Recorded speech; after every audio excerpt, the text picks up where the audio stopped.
Hello အားလုံးပဲမင်္ဂလာပါ UAE မှာရောက်နေတဲ့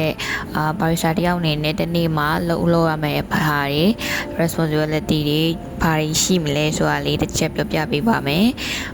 ဒါဒီတို့ကဒီဘာရီစာတယောက်အနေနဲ့လုပ်တယ်ဆိုပေမဲ့ coffee ပဲဖြော်နေရတဲ့လူတွေတော့မဟုတ်ဘူးပေါ့နော်ကက်ရှာဆိုလဲလောက်ရမယ်ပြီးရခါကျတော့ဒီတို့ order တွေ customer ဘက်က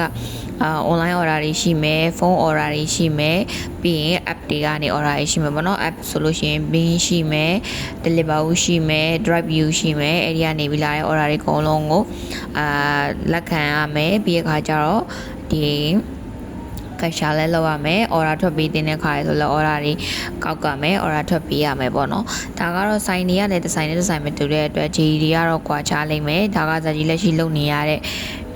GT ဖြစ်ပါတယ်ပြီးရခါကျတော့ဒီ server လေးတွေက chat လေးပေါ့နော်အဲဒီမှာဇာကြီးတို့ပစ္စည်းတွေဘယ်ရရှိရဘယ်ရမရှိကောက်ရတာဖြစ်ပါတယ် bye